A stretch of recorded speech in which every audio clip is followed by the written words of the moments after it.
Insaf, bincang santai penuh faedah.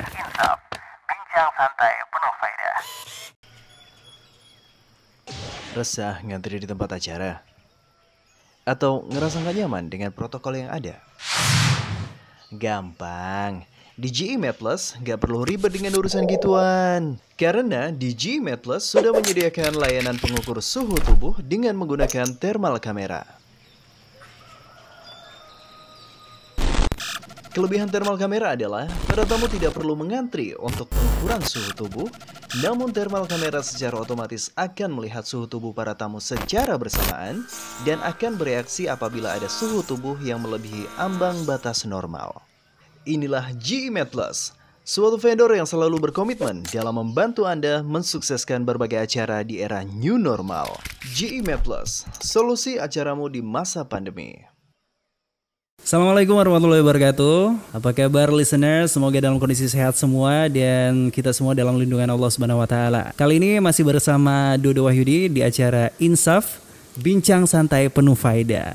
Nggak seperti biasanya nih listeners, kalau misalnya kita biasanya itu ngomongin masalah din, masalah agama, kali ini kita bakal ngobrolin masalah bisnis. Wah, siapa yang pengen cuan nih, siapa nih? Jadi kalau kita ngomongin masalah bisnis, sementara kita tahu kan banyak sekali perusahaan ataupun usaha toko-toko yang udah gulung tikar ya, udah tutup di musim pandemi sekarang ini.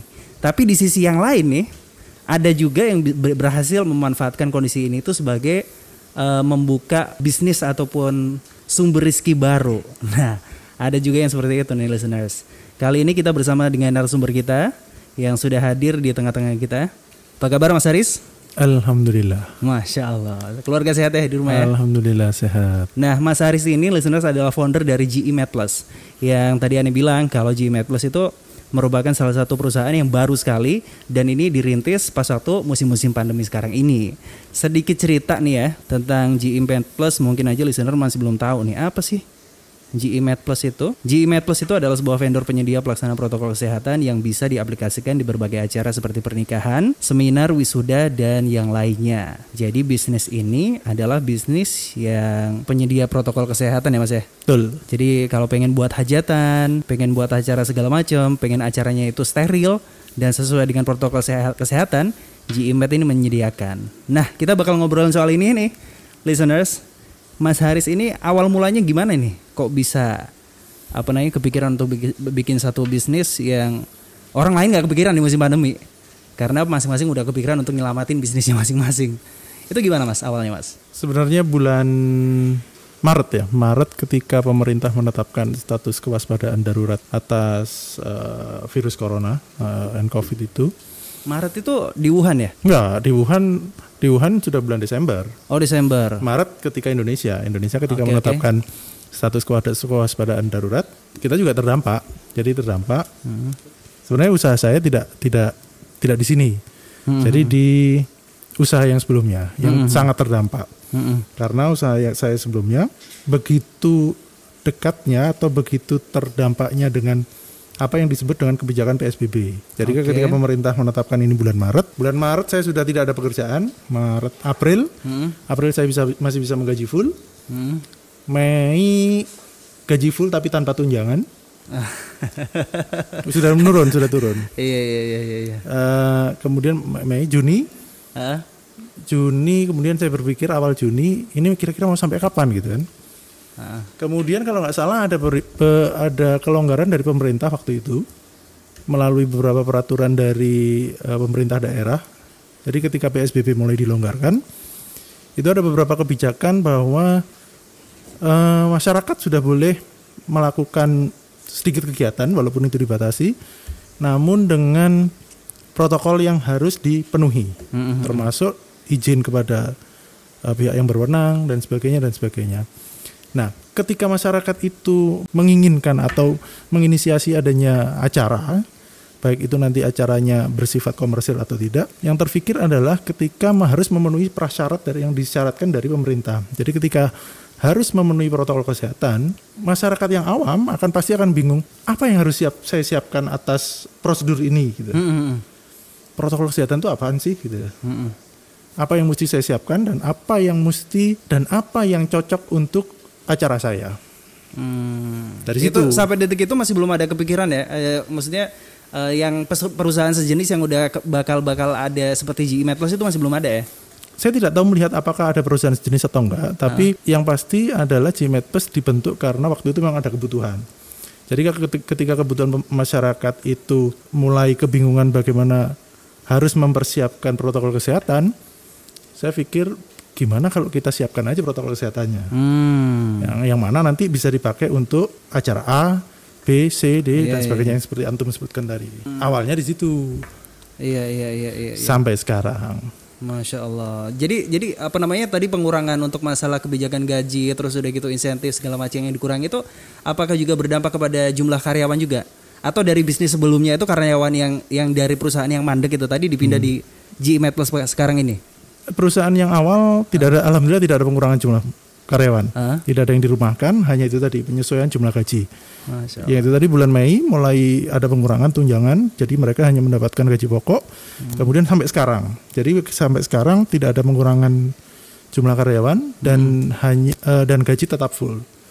Dan alhamdulillahnya bisa kita penuhi dari unit usaha yang baru tadi. Masya Allah. Gitu. Berarti ini ibaratnya kayak apa ya? Kayak satu jawaban di tengah kesusahan ya. Alhamdulillah. Iya begitulah listeners. Mungkin kita sebenarnya nggak terpikir ya. Terkadang pas waktu kita lagi keadaan kejepit ya Mas ya. Mungkin yang bisa dibagikan kejepit banget kan ya. Jadi posisi orang udah pada kalut gitu kan. Kalut, mobil udah kejual, armada udah kejual. Iya, inspirasi ataupun ide itu terkadang pas muncul itu pas satu kita bener-bener keadaan kepepet ya Mas ya. Betul, kepepet. Untuk itu tadi gimana caranya kita bisa survive dengan kondisi yang bener-bener susah seperti ini. Betul.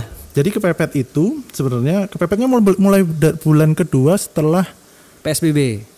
Kebijakan kegawdaruratan yang ditetapkan oleh pemerintah. Jadi ketika bulan Maret itu sudah kita berhenti total, kontrak-kontrak sudah dibatalkan.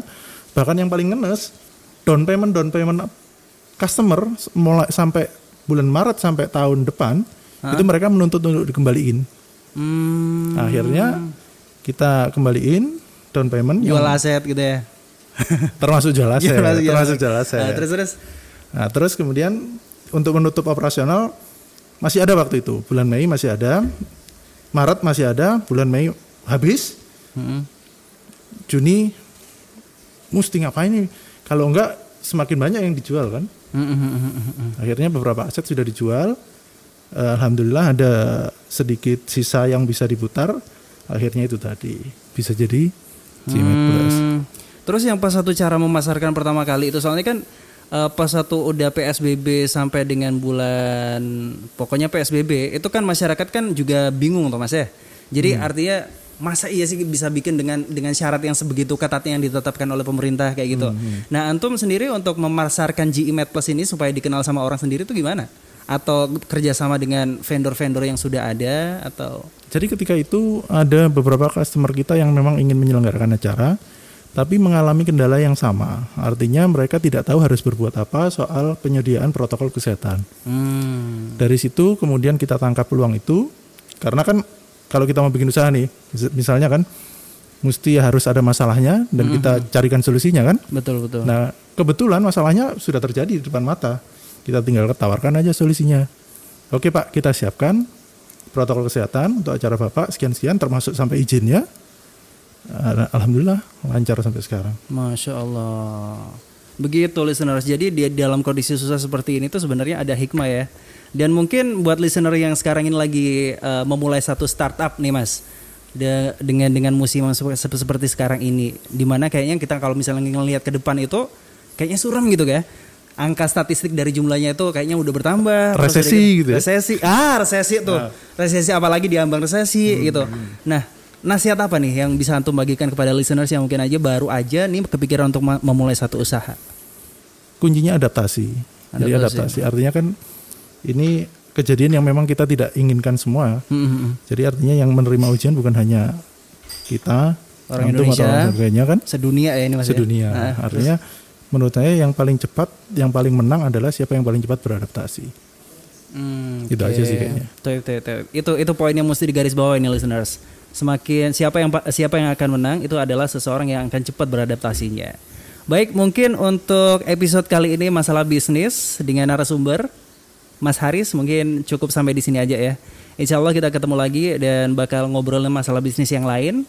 Tetap di Insaf, bincang santai penuh faedah. Insaf, bincang santai penuh faedah. Insaf, bincang santai